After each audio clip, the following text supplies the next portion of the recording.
امریکہ کی ثالثی کے بعد پاکستان اور انڈیا نے جنگ بندی کا اعلان کر دیا ہے، لیکن 10 مئی کی صبح آخر ایسا کیا ہوا کہ اس معاملے پر امریکی صدر کو خود بیان جاری کرنا پڑا؟ دونوں ملکوں کے درمیان آج ہونے والے حملوں سے متعلق آپ نے کئی ویڈیوز بھی دیکھی ہوں گی، لیکن ہم آپ کو اپنی اس ویڈیو میں بتائیں گے کہ کب کیا ہوا۔ تازہ ترین کارروائی رات گئے اس وقت شروع ہوئی جب بھارت نے مختلف شہروں میں پاکستانی ایئر بیسز کو نشانہ بنایا۔ بھارت نے نور خان ایئر بیس، مرید ایئر بیس اور رفیقی شہید ایئر بیس کو اپنے میزائلوں سے نشانہ بنایا۔ اس کے علاوہ بھارتی میڈیا نے سکھر میں موجود شہباز ایئر بیس اور رحیم یار خان میں واقع شیخ زید انٹرنیشنل ایئرپورٹ کو نشانہ بنانے کا بھی دعویٰ کیا ہے۔ ان واقعات کے بعد پاکستان کی فوج کے ترجمان لیفٹیننٹ جنرل احمد شریف چودھری نے پریس بریفنگ کے دوران کم از کم 3 ایئر بیسز پر بھارتی حملوں کی تصدیق کی۔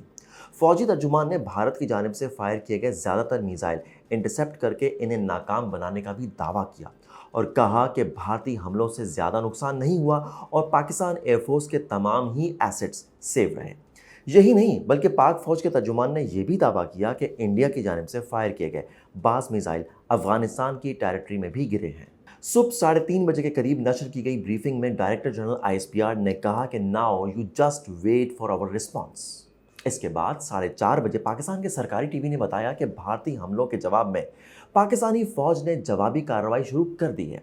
صبح 5:50 پر سرکاری طور پر بتایا گیا کہ پاکستان نے بھارتی جارحیت کے خلاف آپریشن بنیانم مرصوص یعنی سیسا پلائی ہوئی دیوار شروع کر دیا ہے، اور اس دوران پاکستان کے سرکاری ذرائع نے یہ بھی خبر دی کہ الصبح ہونے والے آپریشن میں 8 انڈین ایئر بیسز کو نشانہ بنایا گیا ہے۔ ان میں پونچھ، اترلائی، بٹھنڈا، سری نگر، اونتی پور، ادھم پور ایئر بیسز کے علاوہ پٹھان کوٹ ایئر فیلڈ جیسی اہم اسٹریٹجک لوکیشنز بھی شامل ہیں۔ پاکستان نے یہ بھی دعویٰ کیا ہے کہ بھارت کے long range supersonic cruise missile BrahMos کی اسٹوریج سائٹ کو بھی تباہ کر دیا گیا۔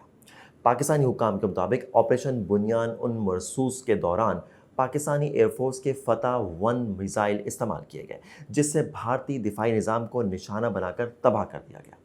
اب آ جائے انڈین سائٹ پر۔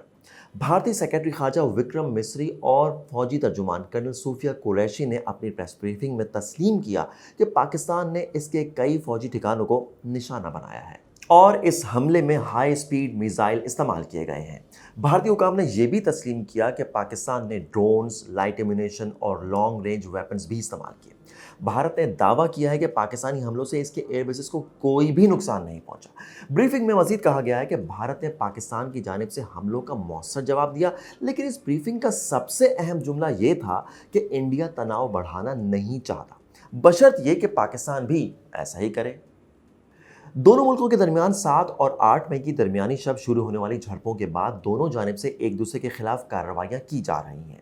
اب تک ہونے والی کارروائیوں میں پاکستان نے بھارت کے جدید طیارے جیٹ رافیل سمیت 5 لڑاکا طیاروں کو گرانے کا دعویٰ کیا ہے، لیکن بھارت نے اب تک اس کی تصدیق نہیں کی۔ لیکن عالمی اداروں نے بھارت کے 2 طیاروں کے گرنے کو رپورٹ کیا ہے۔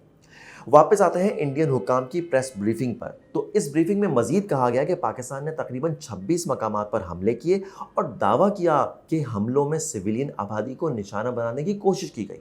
انڈیا نے پاکستان کے اس دعوے کی تردید کی ہے، جس میں کہا جا رہا تھا کہ پاکستان ایئر فورس کے حملے میں برہموس میزائل کے اسٹوریج اور انڈیا کے S-400 دفاعی نظام کو کوئی نقصان پہنچا ہے۔ اسی طرح انڈیا نے ان دعووں کی بھی تردید کی ہے کہ پاکستان کی جانب سے سائبر حملوں سے اس کے بجلی کے نظام میں کوئی خلل پڑا ہے، جبکہ انڈین حکام افغانستان میں بھارتی میزائل گرنے کی بھی تردید کرتے نظر آ رہے ہیں۔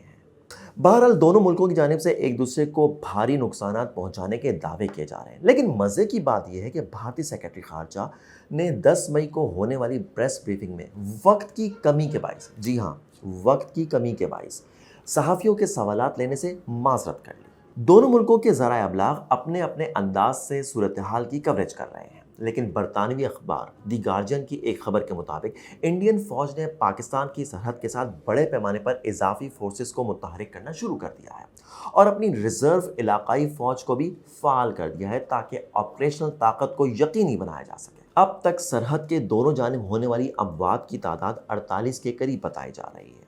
امریکی محکمہ خارجہ نے تصدیق کی ہے کہ وزیر خارجہ مارکو روبیو نے پاکستان کے army chief general Asim Munir اور ہندوستان کے وزیر خارجہ سبرامنیم جے شنکر سے بات کی ہے۔ محکمہ خارجہ کے ترجمان نے کہا ہے کہ مارکو روبیو نے کشیدگی میں کمی کا مطالبہ کیا ہے۔